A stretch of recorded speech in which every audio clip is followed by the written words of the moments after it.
Assalamualaikum warahmatullahi wabarakatuh.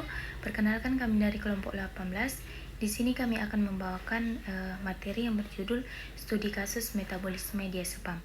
Yang pertama itu, apa itu diazepam? Diazepam adalah obat golongan benzodiazepin yang digunakan sebagai antisilotik, sedatif, antikonvulsan. Sangat lipofit karena mudah melewati sawar darah. Yang ketiga itu pentingnya mempelajari karena metabolisme aktif mempengaruhi durasi kerja. Selanjutnya ada struktur kimia diazepam. Yang pertama itu golongan diazepam adalah benzodiazepin. Rumus molekulnya C16H13Cln2O. Memiliki karakteristik lipofilik sehingga mudah melewati membran biologis. Selanjutnya, farmakokinetik diazepam. Rute pemberiannya dapat melalui oral, intravena, intramuskular, dan rektal. Onset kerjanya yaitu pada oral 15-60 menit, intravenas 1-5 menit, sedangkan di intramuskular bervariasi tergantung perfusi jaringan. Distribusinya sangat limfotik, mudah menembus sawar darah, otak, dan plasenta, serta didistribusikan luas ke jaringan lemak. Ikatan protein plasmanya sekitar 98%, terutama terhadap albumin. Kondisi hipoalbuminemia dapat meningkatkan fraksi bebas diazepam. Selanjutnya, mekanisme metabolisme fase 1. Ini menjelaskan bagaimana tubuh memecah obat. Proses yang terjadi yaitu oksidasi. Tubuh mengubah obat memakai enzim hati yaitu enzim sitokrom P450. Setelah diubah, obat menghasilkan metabolit atau bentuk turunan. Metabolit utamanya yang pertama adalah N-desmethyl-diazepam atau nordiazepam. Artinya setelah diazepam pecah, keluar nordiazepam yang masih bekerja dalam tubuh. Yang kedua, temazepam. Ini juga hasil pecahan diazepam dan masih memberikan efek. Yang ketiga, oxazepam. Ini metabolit terakhir dan masih punya efek sebelum akhirnya dibuang oleh tubuh. Selanjutnya, mekanisme metabolisme fase 2. Jenis reaksinya yaitu konjugasi atau glukuronidasi. Metabolitnya yaitu temazepam dan oxazepam. Hasil konjugasinya yaitu berbentuk lebih polar dan diekskresikan melalui urin.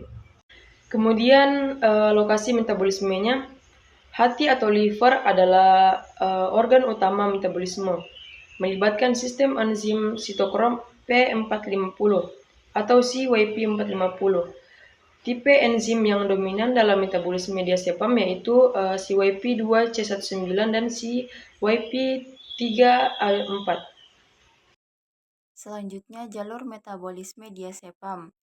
Yang pertama, obat diazepam masuk ke dalam tubuh. Kemudian di hati, diazepam diproses oleh enzim CYP2C19 dan CYP3A4. Kemudian hasil proses pertama adalah N-desmethyl-diazepam, yaitu bentuk metabolit yang masih aktif, masih bekerja sebagai obat. Kemudian metabolit aktif ini lanjut diubah lagi menjadi oxazepam. Oxazepam juga masih dalam bentuk yang aktif. Setelah itu, oxazepam masuk proses glukuronidasi. Ini adalah tahap penempelan gula supaya obatnya jadi tidak aktif dan mudah dibuang. Kemudian hasil akhirnya adalah metabolit yang sudah tidak aktif, lalu tubuh membuangnya lewat urin. Selanjutnya, faktor yang mempengaruhi metabolisme. Yang pertama yaitu usia. Pada lansia yang mengalami penurunan fungsi hati dan ginjal, serta perubahan komposisi tubuh seperti peningkatan lemak, penurunan massa otot, dan air tubuh. Akibatnya, metabolisme diazepam berjalan lebih lambat dan obat cenderung bertahan lebih lama di dalam tubuh. Yang kedua yaitu fungsi hati. Karena diazepam di metabolisme di hati, setiap gangguan fungsi hati misalnya hepatitis, sirosis, atau perlemakan hati akan menurunkan kemampuan hati memecah obat ini.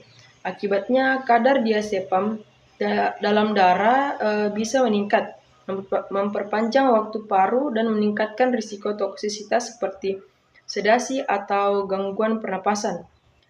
Kemudian yaitu pengaruh yang ketiga yaitu interaksi obat.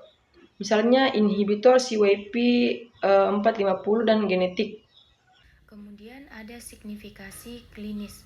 Yang pertama itu durasi kerja panjang, risiko sedasi berkepanjangan pada lansia. Yang kedua itu interaksi obat penting diperhatikan. Yang ketiga itu metabolik aktif. Efek dapat bertahan setelah beberapa hari. Selanjutnya diagram atau skema metabolisme obat diazepam yang dimulai dari diazepam sebagai obat yang masuk ke dalam tubuh. Kemudian masuk ke fase pertama atau tahap pertama metabolisme. Di tahap ini ada dua enzim hati yang bekerja, yaitu enzim CYP2C19 dan CYP3A4. Mereka mengubah diazepam menjadi bentuk lain. Kemudian ada dua jalur perubahan di fase pertama. Jalur kiri endealkilasi. Diazepam diubah menjadi bentuk desmetildiazepam yaitu yang masih aktif. Kemudian jalur kanan hidroksilasi. Diazepam diubah menjadi temazepam aktif lalu berubah lagi menjadi oxazepam aktif. Kemudian masuk ke fase 2 tahap lanjutan. Di fase ini metabolit aktif tadi mengalami proses glukuronidasi, yaitu penempelan gula supaya mudah dibuang dari tubuh. Turunannya temazepam glukuronida dan oxazepam glukuronida. Yang terakhir eliminasi. Setelah diubah menjadi bentuk glukuronida, zat-zat ini akan lebih mudah dikeluarkan lewat ginjal dan empedu. Yang terakhir itu kesimpulan. Diazepam mengalami metabolisme fase 1 dan fase 2. Enzim utama CYP2C19 dan CYP3A4 metabolik aktif memperpanjang efek terapi. Pengetahuan metabolisme membantu optimasi dosis dan mencegah toksisitas.